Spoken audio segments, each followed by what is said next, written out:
right. Happy Thursday, everybody.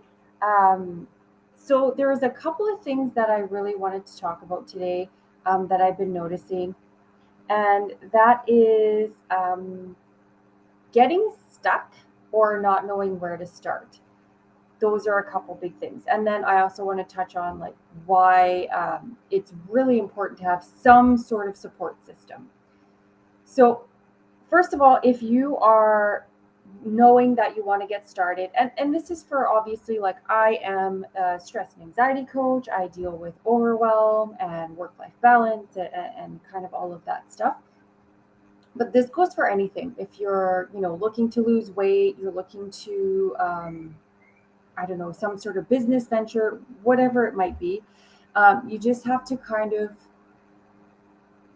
pick that. You have to find that one thing. Like, there's always just, if you don't know where to start, it's always just one thing to start with.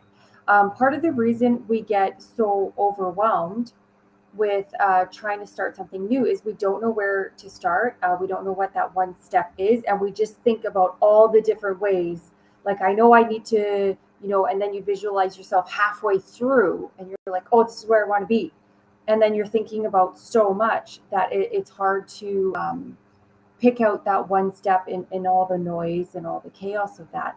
So I love visualizing. I understand not everyone does this. So I will first and foremost say um, I always prefer visualizing. I find it much more effective for me.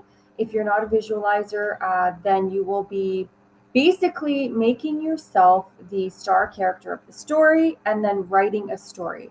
And so this is kind of what you want to do is whatever you're looking to start, use that, have that. So for myself, obviously, I deal with overwhelm, work-life balance, stress, anxiety, yada yada. So I would say, what does your ideal day look like? What is an ideal work day for you? What's an ideal weekend or not work day? And then visualize those, or again, write them down. Write the story of, you're the main character. What does that ideal day look like for you? Going to work, what's breakfast look like? A nice drive. Work is not stressful. Maybe it's something you want to change at work. So you visualize, how does your work day flow? Maybe it's a coworker. You visualize a different scenario with them. Whatever it is, what is that ideal thing, that how you would love it to be? So I'm going to say again, in my field, what does your ideal work day look like? What does your ideal not work day look like? Visualize them, write them out. And when you're visualizing or rereading your story, there'll always be one or two things that really tug at you, that you really think, oh yeah, I really want that, like, right now. Maybe you want, 10 different things, but you really want those one or two things, like, yeah, really. And you'll feel that little bit of a tug at something, right? And write it down. I mean, I think it's good to write down everything in that visualization or in that story. If there's 20 things that you'd love to have, write it all down, but somehow mark out or star the thing that tugs at you the most, or the top three things that tug at you the most. And then you just pick one, just that one thing to work on. And don't worry about how you're going to do it. That doesn't matter. We're not even thinking about that. Do not let that hinder what's tugging at you most, because this is going to be the thing you want most, is going to be your best motivator to get you going. And especially if you haven't started yet, if you're at the beginning and you don't know how to start, you're going to want something that really, really motivates you. So that's why you don't want to just pick this kind of low on the scale, like, oh, well, that'd be nice. Oh, but it's easy. I'll start there because it's easy. But it's not a high motivator. So it's not really going to push you to follow through. And again, we all know those first couple steps are the hardest, like that first time back at the gym after Christmas and you haven't worked out in 4 months. That is the hardest, right? So that's why you want it to be a high motivating goal. I think it's great to write it all down, because I'm a person that I like to have, what am I doing next? I love my lists and schedules. I'm so type A. So I would write down a bunch of them. And then, like once you get the first goal, you know what's the next. You don't have to revisualize, you don't have to rethink it, you just know what you're doing next. And so then it usually takes, for most people, it is 21 days to form a habit. I know this is the thing, and I heard this in one of the meetings I was in, where someone, like 5 days, and she's like, "Oh, I've been doing this for 5 days. I feel comfortable with it. Done." And she just moved on and added like three more things to her trying to form habits. And it got to be too much, because even though she felt comfortable with that thing, it wasn't a habit yet. She still had to actively work at doing it. And then adding more things just completely derailed her, and she ended up achieving nothing and following through with none of it. So even after a week or 2 weeks, you feel really comfortable, you feel like you can add something in, I would recommend waiting the full 3 weeks just to make sure it is really ingrained in you. And it's that habit where you're not actually thinking about doing it. It's kind of more that automatic, right? If after 2 weeks you're like super impatient, which then of course I would recommend working on that also. Maybe add something else in, but just be super, super, super aware. If you feel stress at all, if you feel a struggle to actually make that work, cut that second thing out immediately. You do not want to derail all that progress you've made with that first goal. But that is usually why we want to achieve that first goal, get that new habit, and really have it solidified before we move on. Because if we derail it, obviously we've just wasted a ton of time. And that's what we're here to not do. Right? So I hope that is useful. And then, more or less the same applies for when you get stuck in your journey. We're all humans. Life happens, and it is really easy to have, you know, I don't know how to say it politely, the crap storm of life come at you every once in a while. It seems to be this like just cycle of events that happens, and then all of a sudden there's a downpour of crap, and you're like, whoa. And it's funny because when I talk to people, I don't know if it's like a moon cycle or energetic things, or I don't know what it is, but we all seem to have that at the same time. So it does actually make me laugh, but is also reassuring, because honestly, it's never just you, it's never just me. Usually a lot of us go through it at the same time, which is kind of why I'm like, I don't know, is there something happening? Like, what's going on in the universe? But it does happen. It's perfectly normal. And they're first and foremost to remember, do not beat yourself up about it. You feel the overwhelm, you're like sliding off the wagon, you're not sleeping again, all these different things. Like, that is okay. Once you're aware of it, and this is also why we like to build awareness, so you can become aware of it right away, and you don't have days lost to old habits and overwhelm again. But once you're aware of it, great. And of course, if you guys watch my stuff, like, who cares what's done yesterday? It's over. What are we doing today? So who cares how many days you lost? It doesn't matter. How are we fixing this? How are we carrying on from here? And you just pick yourself back up. And the best way to do this is back to the basics. What is in the very beginning? If you think back, what are some of the first key steps that really helped you get that stress, anxiety, that overwhelm under control? And that's where, like for myself, it's all about, I find 99% of all my clients, when they have a setback, they've stopped, using the list, the schedules. They get so flustered, they start trying to multitask again. They allow all those things to come crashing down, and they just kind of forget the basics of the organizing.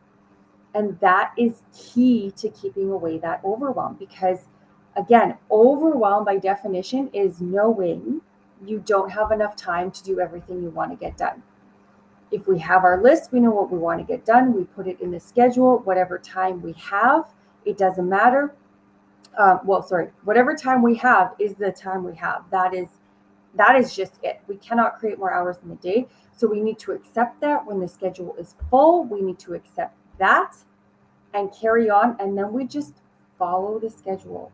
Easy peasy, focused attention, one task at a time, and until it's complete. And it's I don't want to say mindless, but it's very easy. You are literally just following that schedule. Like, keep it simple.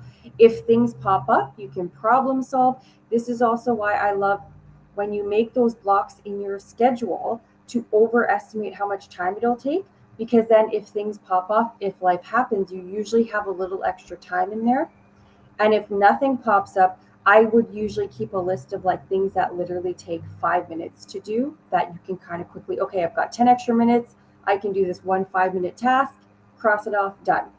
Or my personal favorite is just take those 10 minutes and actually have a little self care, a little quiet time, do something for yourself, whatever that might be, to give yourself that little bit of recharge during the day. But yeah, it really is. You need to sit down and whatever system you're following, just go back to the basics, flip to the beginning of the notebook. Okay, how did we first get this under control? Let's start doing that again.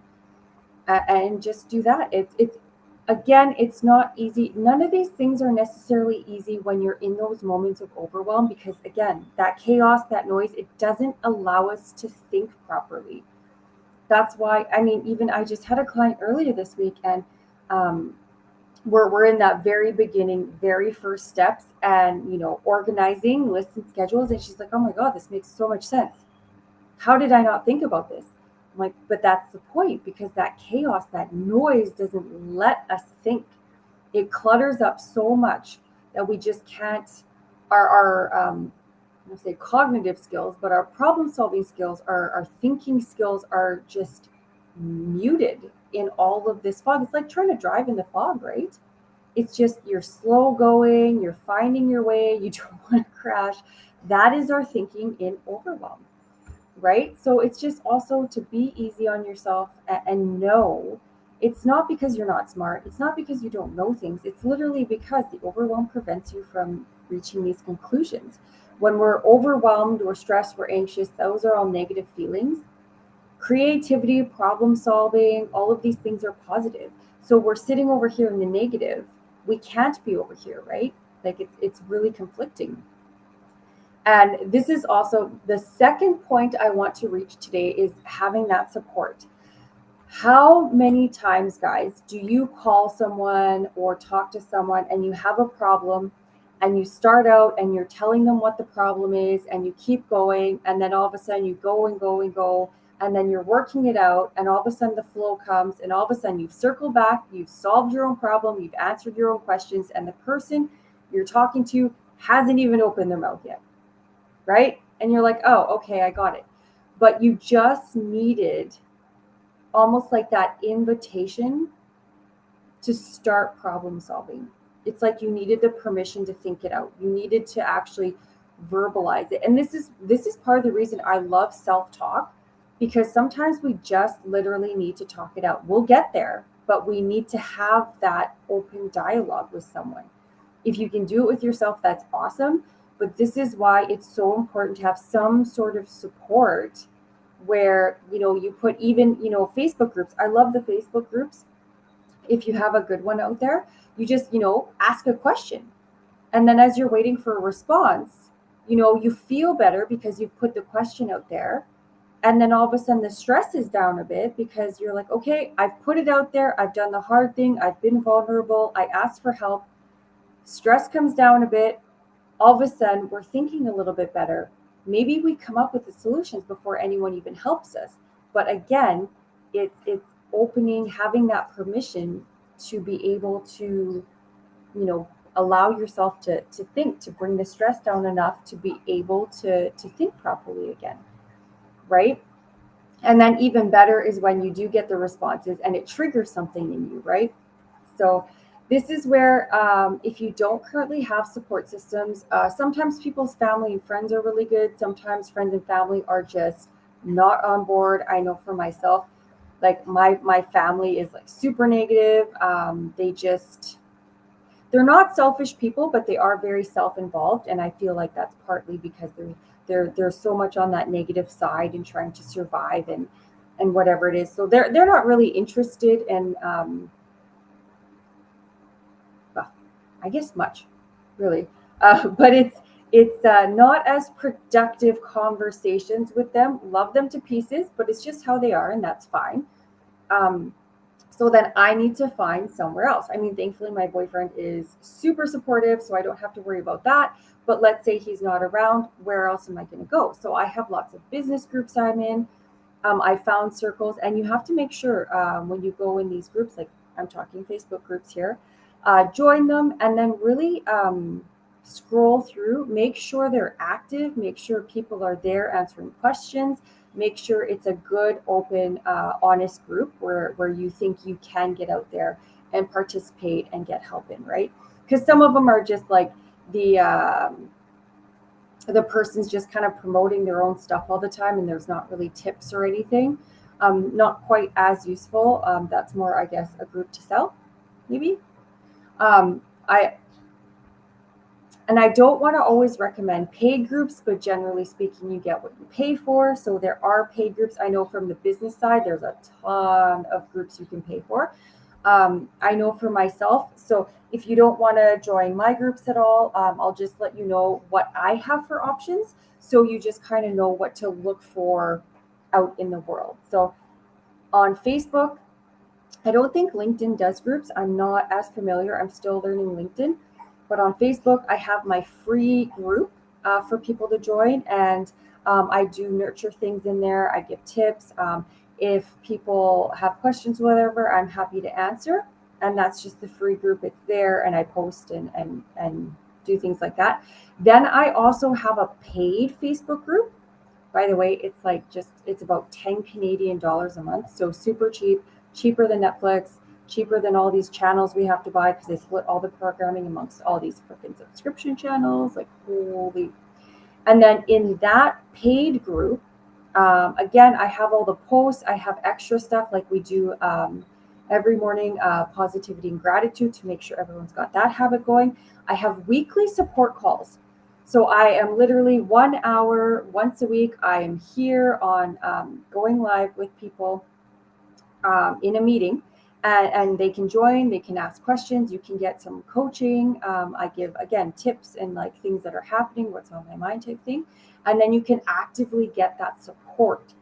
And that's kind of the point of having the paid, is because I'm giving my time to that group, and I'm giving that group extra. And that's just a nice thing, if you're not ready for maybe a program or a course or whatever, and you just need that little bit extra support.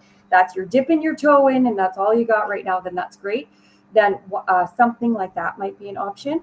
If you're not a Facebook person, because I have also heard, like, especially LinkedIn, I was told by another business person that LinkedIn people hate Facebook. Don't ever ask them to join Facebook. So I'm like, okay. So I do know there's a ton of people that hate Facebook. Fair enough. But there are also communities. Like I have a separate hub where it is like just you get a portal and you log in, and it's just a community. Again, same thing as the Facebook group. I made it for the alternative for people who don't like Facebook. So you're going to get supports, you're going to get like the weekly chat you can come in on.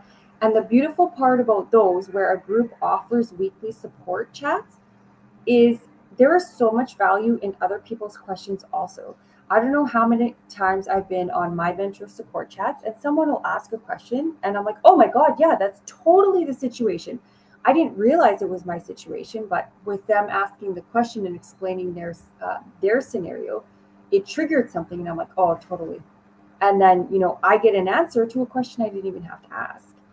So just keep those in mind. Like I said, obviously, I think everyone should be a part of my program because I think it's the best, obviously. So I think everyone should be part of my groups. I put them together, super affordable, trying to get stuff out there just to help people. So again, of course, I think you should join me. I mean, really. But if I am not your cup of tea, or there's some other platform you're on or whatever, like, fair enough. I know a few people, I've heard of these like locals or something, where people have off YouTube or Rumble or all these different, streamy things that I have no idea all of them exist.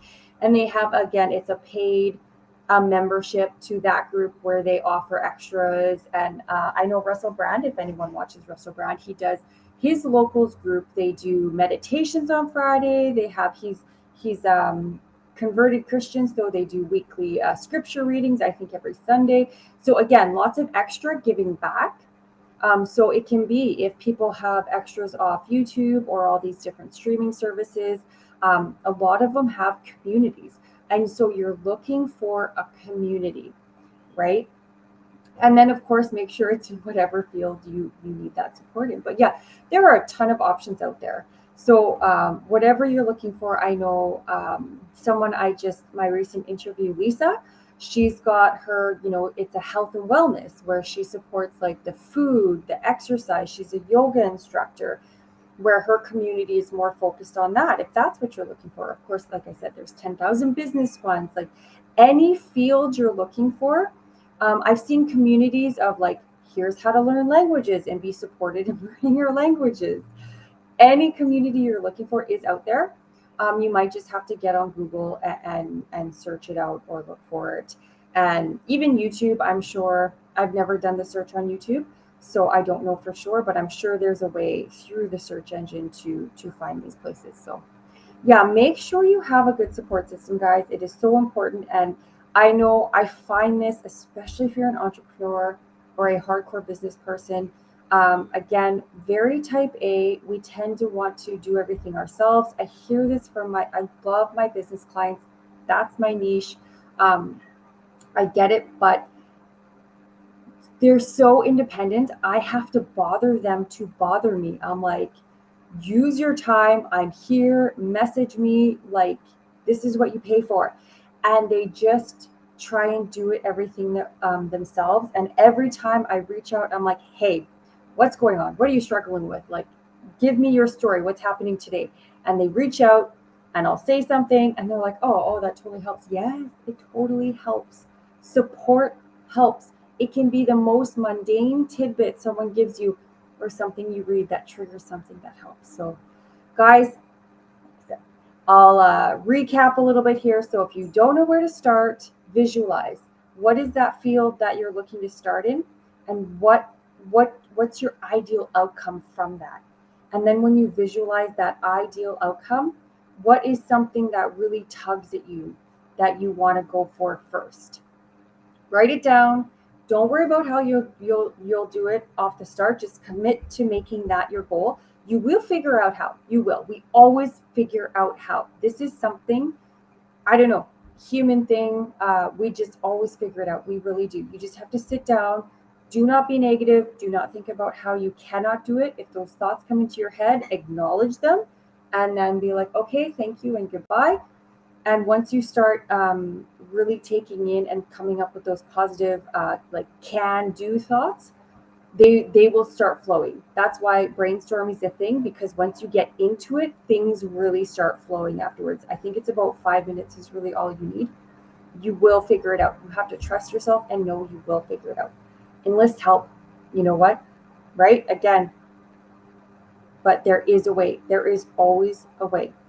If you're stuck, go back to the basics, kind of rehash where did we start, get those beginnings in order again, take those deep breaths, and then, get that support group around you to make sure you succeed. That is really, really important.